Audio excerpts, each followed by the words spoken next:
One thing, actually, it's kind of Patreon related. Somebody on my Patreon asked me how I put set lists together for instrumental shows, and the first thing I thought of was Jim Campilongo. You, at least in the time that I lived in New York and we got to hang out more, it always seemed like you were putting set lists together, well in advance of shows. So I'm wondering how you think about set lists for instrumental shows. Well, probably the same as, anybody, even in a vocal band, I would think. One of the reasons why, I make up set lists kind of in advance is that so people can do homework if they need to and see, oh yeah, there's Cannonball Rag. I gotta try and remember that. Or, what was that one we did? Little Rock Getaway, me and you. It'd be like, oh yeah, Little Rock Getaway. Better run through the changes. And personally, I know maybe I'm easily annoyed, but when I get a set list with all new tunes for a Sunday gig, and I get it Sunday at 1 o'clock, and you're like, I don't know. And, you might have been planning to do something and felt like you were all ready for the gig. And that's the worst case scenario. But I usually try, especially if there's a sub or it's a first time thing, I'll try and come up with the set list a month in advance or a couple of weeks in advance.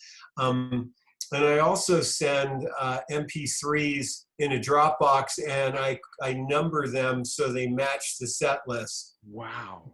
Because another thing is that takes a long time to organize a gig, I think. I'm sure a couple of years ago, I started getting YouTube links to material, and which isn't really user friendly if you're trying to figure out, and sure, I have a phrase sampler, but an MP3 you could have more of an intimate relationship with. Right. But so that's why I do the set list thing. And I do another reason, and then I'll talk about briefly like why. I remember, I know, like, I've given you instruction, which we've got a lot of laughs at, is dress like it's Easter. Yeah. Generally, I'll ask people to wear ties. When I send the set list, everyone knows how much they're going to make. Like, that's another thing. Like, and I'm kind of going off on a tangent here, but I never, unless it's like a buddy, those emails that go, are you free March 11th? And it's like, well, maybe. Right. Tell me more. It's, for, if your listeners don't know me or, I'm not all about the money, but it's just, I make sure it's like very clear on how much people are going to make. And I make sure that they're paid while the cymbal is still ringing at the end of the gig. They don't have to wait around for me, hopefully, right. At all. So set lists are part of that courtesy and organization. And I also feel that I was going to say I was lucky enough, to play Letterman and Conan. With Nora, it wasn't the Jim Campilongo instrumental experience, but after those gigs, which are kind of big gigs, or a gig like that, that's a big gig, I didn't have to do anything different at all. I usually string my guitar up before every gig. I really go through strings. Some people don't, but I wear a suit or a tie, or I at least look like it's Easter, and the set list is part of it. And usually I make up my set list with tempo. You know, I'm not going to put, if there's something free, because now me and Josh do that kind of thing, I usually make sure that something that's people pleasing, for lack of a better word, not to say free music isn't, and especially our audience, to even my delight seems to like that as much as a go-to like Monkey in a Movie or something like that, you know, that thing. You know, usually I'll surround it with, you know, there's broccoli and there's chocolate. Yeah. So I'm not going to open the set with something, you know, completely introspective. I mean, it depends on what kind of show, and the set list is like scaffolding or something. It's not the finished building, but and another reason I make up a set list is I always try to put something in that I'm a little scared of. And the set list won't allow me to succumb to my whims. Because sometimes, you know, if I mean, insecure is kind of a strong word, but, you know, sometimes I'll think, oh, well, let's play this one, and let's play this one, and you know, and then it's kind of like, oh, what's left? Right. You know, and not to say like a bunch of turkeys are left, but it allows me to, you know, to have high points, valleys, and it will also have like, okay, I put Round Midnight in there. Adam Levy's here, and Adam Rogers showed up, and you know, and the grandson of Thelonious Monk or whatever is here, but I put it in the set list. I'm playing it, and usually, if I do, it might be the worst time I ever played it, like, because it's the first time. I don't know about you, but either it's like the best or it's the worst, but usually I have to play a song a couple times to get it out in the world. I don't know what that is, and it's the thing I'm most proud of if I'm in a cab going home. You know, I'm thinking, oh yeah, we played Round Midnight tonight and it was good. Hey, maybe that'll be a new go-to. Hey, maybe I'll put it on my next record. You know, I've always loved that song. So it almost is a governor, the set list too. So I think it's really important. And I also, you know, even though I might be talking it to death, as you know, I put Round Midnight, E flat minor, Monkey in a Movie, A, you know, I always put the keys. And that's another thing I appreciate as a sideman, because a lot of times a title is a little, what's the word? Just, it's hard to focus on it.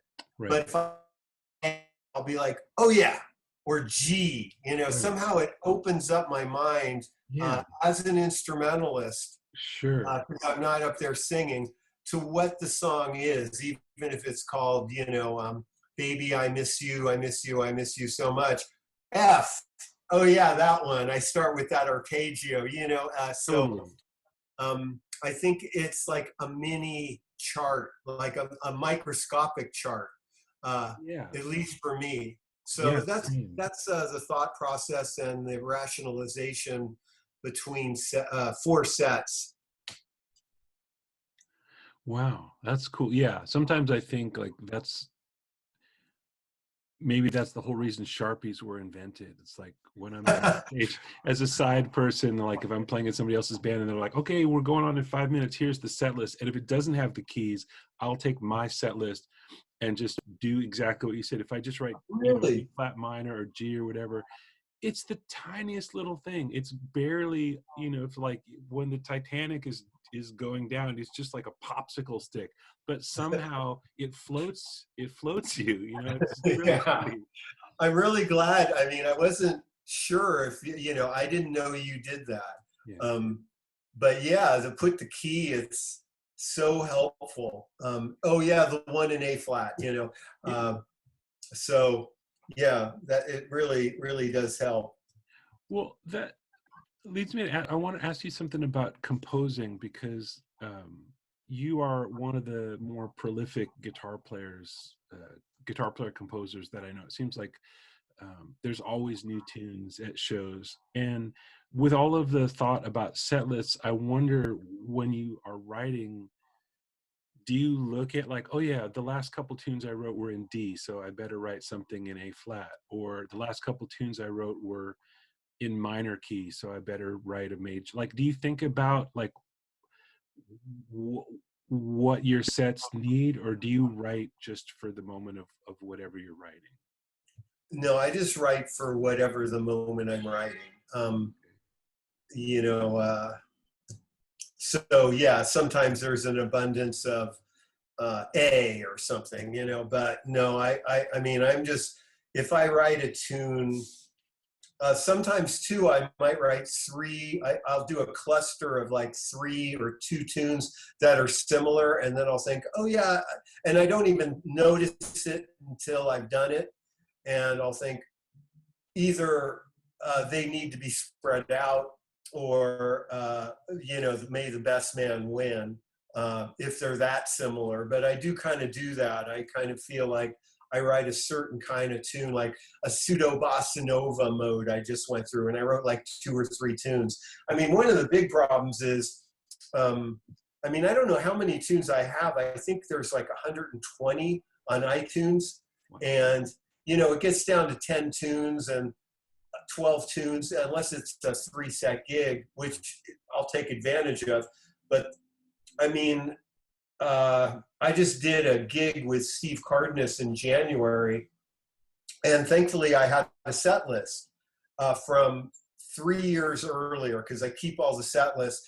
And I find that the set lists are invaluable, because mostly I could remember the tune, but I can't remember that I know that tune. And when you Does see the that set make list, sense? yeah, when you see the set list, it reminds you that you know it. Yeah, I'll be like, oh yeah, I know. But sometimes in the case of Steve's gig, there was about 3 tunes, and one of them was Suppose, which is this kind of a instrumental I wrote that we recorded on Dream Dictionary. And I hadn't played it in maybe 4 years, 5 years. And I actually had to go to my own lesson by mail and go, what is this? Because I heard it and I couldn't figure out one part. And Oh, I love it. sometimes I've even slowed down my own tunes. I have to go back and relearn them. I mean, a lot of times it's like an avalanche, I'm like, oh yeah, yeah. And I remember it upon, a minute or two. But that one, I really had to go back, and I couldn't figure out one part I did. And so the set list helped out. But that said, there's such an abundance of tunes. Sometimes even an email from a fan, if you will, saying, oh yeah, I really, what was it? I can't remember. Somebody wrote me an email a couple months ago and said they really loved this one tune, Loose. It was Loose from Loose, the record Loose. Yeah, I couldn't even sing it, to be honest. And if you paid me $100. So I went back and listened to it, and I thought, wow, that was really great. And there was this rhythm part I couldn't figure out. And I relearned it, and never had the chance to play it though. Yeah, so at least out in the world. Right. So there's that. Yeah, man. Well, speaking of playing out in the world, I wanted to ask you. I've known you for, at least 25 years, I think. So I really like that too. And it seems like you've always had a residency, whether it was at the Paradise Lounge or the living room, or on, and so it's not something that every musician I know has. Some people just like, they book a show, they play the show, that's it. It's like a cycle: book it, promote it, play it, done. But you seem to always have some, oh, it's Tuesday, I know where Jim is. Oh, it's Saturday, I know where Jim is. Like, what's the value for you in having residencies? Well, the value is there's a lot of value in that.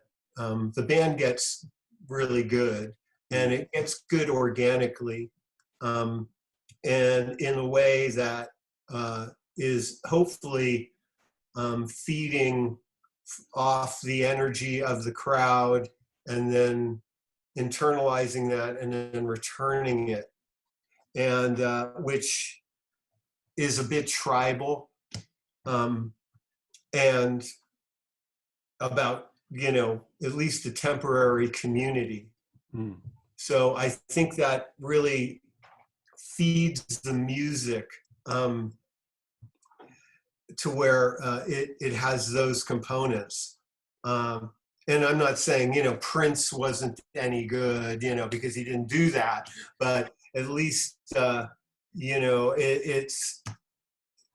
it has those components. And like, even despite myself, because sometimes I might gravitate towards control, because I'm somewhat controlling, but that again is governed. And before I, make a 4-track recording and have a bunch of rehearsals and say it should go like this, it's like Chris and Josh, or Tony and Stefan, or Tony and Richard Hammond, or Dan Reeser and Tim Lunsel come up with something better than I'd ever think of. Or Joe Goldmark, Keno, and Chris Key, back in San Francisco. Wow. So I've benefited from that, and being able to do it on a regular basis. And musicians, musicians love having a show. I don't know. As much as I love rehearsing and miss rehearsing, and have benefited, the one band that really rehearsed was Honeyfingers, with Luca Benedetti, Roy Williams, David Speranza, Johnny Lamb, and Russ Meisner.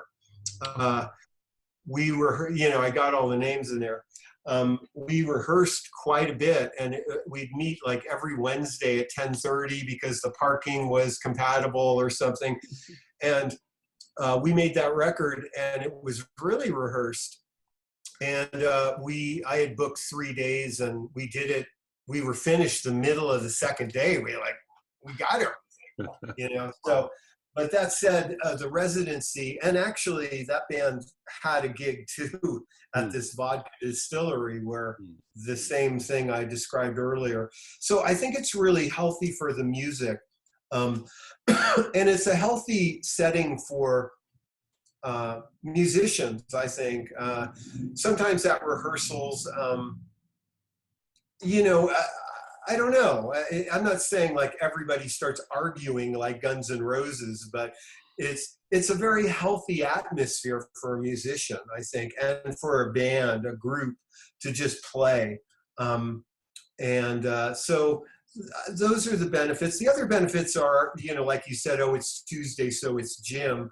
I mean, that could work against you too. Like, one could say, if Rich Hinman and Adam Levy play every Tuesday, one could think, oh, I'll just go next week, right.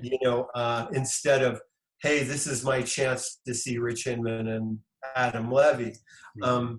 And I'd say towards the end of Rockwood, which I had played once a week for 18 years. Wow. Yeah. That took some muscle. I mean, I'm not here to brag or beat my chest, but, I remember seeing another person who did a residency, and I could kind of see, and it was part of like the realness of this artist, but like a certain insanity of, is it this week, is it last week, or is it next week? Like that kind of happens sometimes, like this thing that could undermine you a little bit, where um, it's like when I go to Chicago and play the Green Mill, it's like first date, you know, um, instead of this relationship you're working on, Mm. is the best way I could put it. And not to say working on a relationship is all struggle, but it's like the difference between a first date and a relationship you're in, and the person you're with says, I really wish you'd take your shoes off when you come into the apartment, or whatever, like some minor thing. Those things happen as at a residency, and I mean internally. I don't mean like your bassist gets on your nerves or anything like that. Right. There's an internal struggle that's really hard to. It's all about. It really gets focused on you and the music when the environment doesn't change. Right. So that's more the downside, and but it's fleeting.